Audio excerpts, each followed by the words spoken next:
Have you ever had beautiful orchids and then you moved and suddenly the plants start dying? Let's talk about why that happens and how to stop it. In the next couple minutes, I'll share 3 things you absolutely need to do when you move homes or climates so that your orchids don't just survive, they thrive. So here's the problem, and I get messages like this all the time.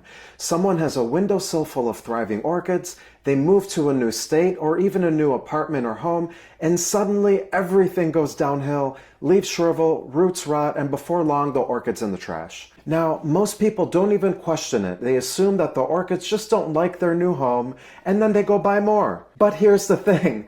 If you don't know why the orchid died, you're probably going to do the same thing over and over and over again. And then the next orchid dies, and then the next. Does that sound familiar? Here's what actually works when you move homes. Step 1 is to evaluate your light. Light has a huge impact on how fast your growing medium dries out and your plant's growth and flowering. If you moved somewhere sunnier, you might need to water much more often. If it's cloudier or if your plants are now indoors, that same mix might stay wet for too long and it might just lead to root rot. Step 2 is to evaluate the potting mix. You can grow orchids in lots of different media if you know how to water. But if you match your growing medium to your climate, it's a lot easier.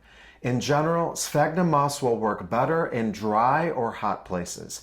In more humid climates, bark is probably the better choice. But of course, a lot of these things are flexible. And step 3, evaluate the temperature of your growing area. Higher temperatures require you to water more frequently. So if your orchids are now growing in much warmer conditions, you may need to adjust how often you water and how you monitor your plants. These are just a few things to check when you move, especially if the climate is different.